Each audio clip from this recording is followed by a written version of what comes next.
Alkisah, hiduplah satu keluarga yang tinggal di perkampungan pantai Aimani. Keluarga itu terdiri dari ayah, ibu, dan seorang anak laki-laki bernama Malin Kundang. Keluarga itu hidup dalam kemiskinan. Ayah Malin Kundang lantas pergi memperbaiki nasib keluarganya.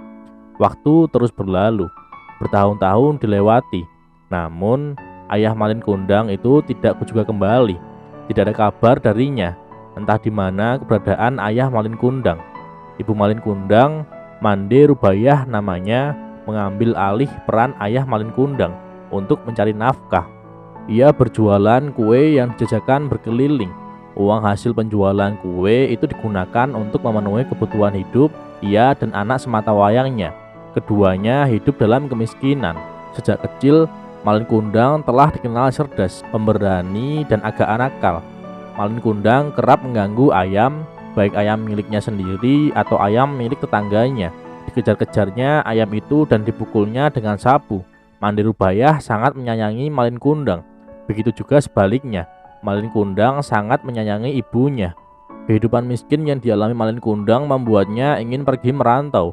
Menurutnya, jika ia berhasil dalam perantauannya nanti, ia dan ibunya tidak lagi harus hidup dalam kemiskinan. Ibunya tidak harus berkeliling untuk menjajakan kue. Ibu Malin Kundang sesungguhnya tidak setuju dengan rencana Malin Kundang untuk merantau. Ia tidak ingin kejadian yang menimpa suaminya dahulu terulang pada anaknya. Namun, Malin Kundang memaksa dan mendesak. Ibu Malin Kundang akhirnya mengizinkan meskipun dengan berat hati. Pesannya, jika engkau telah berhasil, segeralah engkau kembali. Sekali-kali, janganlah engkau melupakan Bundo dan kampung halamanmu ini. Kata sang ibu, aku melupakan Bundo. Bagaimana mungkin aku berani melakukannya? Tidak sekali-kali, tegas Malin Kundang. Justru aku berniat pergi merantau ini agar Bundo dapat hidup dengan bahagia, tidak berkutat dalam kemiskinan seperti yang kita alami selama ini. Sungguh akan menjadi anak durhaka aku jika berani melupakan Bundo. Dengan berbekal sedikit uang dan 7 bungkus nasi, Malin Kundang memulai pengembaraannya. Gembiralah hati Malin Kundang ketika mendapati ada kapal dagang yang tengah berlabuh di pantai Aimani, dan bertambah-tambah kebahagiaannya saat nakoda kapal memperbolehkannya untuk ikut menumpang dalam kapal itu. Kejadian yang mengejutkan dialami Malin Kundang. Kapal dagang yang ditumpanginya itu diserang kapal bajak laut.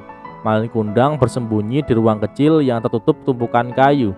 Hanya dirinya saja yang berhasil selamat dari serangan itu.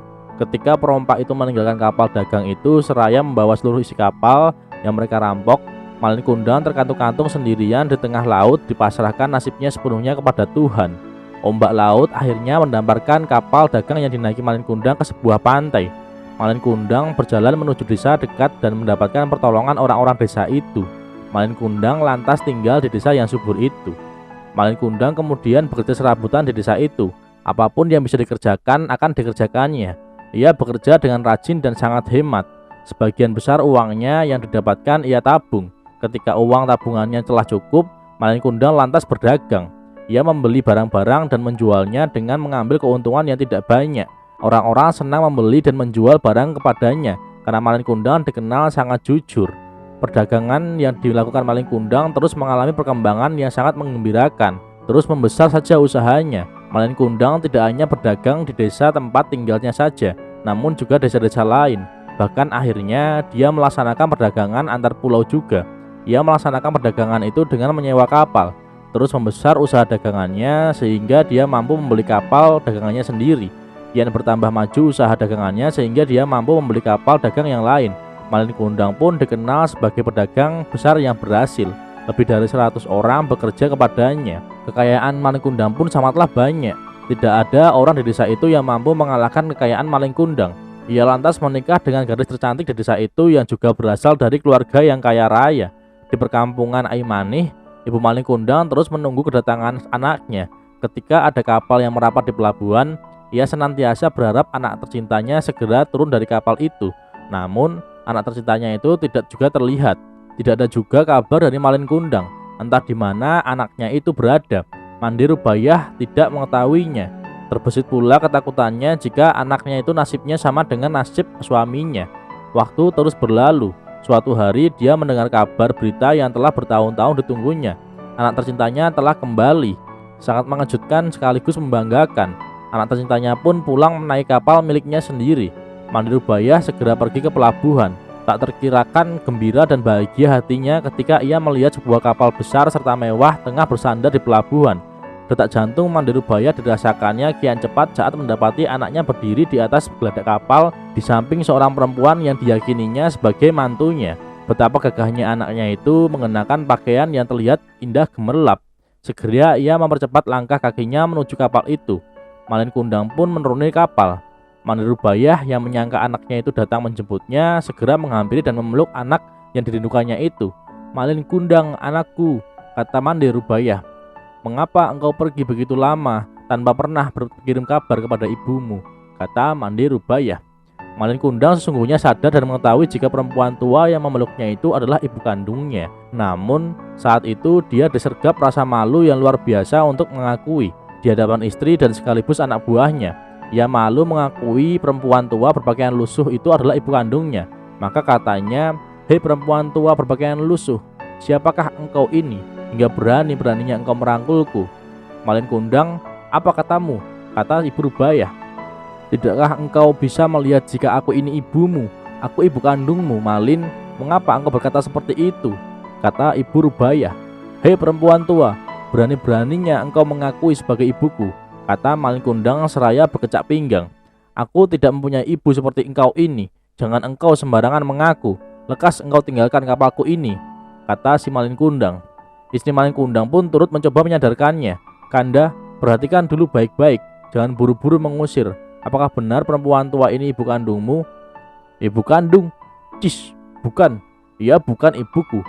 Ia hanya seorang pengemis tua renta yang mengaku aku sebagai anaknya karena mengetahui aku ini adalah seorang yang kaya raya."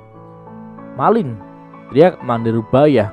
Malin benar-benar telah gelap mata hingga mendorong tubuh ibu kandungnya sehingga terjembab jatuh. "Pergi engkau dari kapalku ini, pergi jauh-jauh," kata Malin.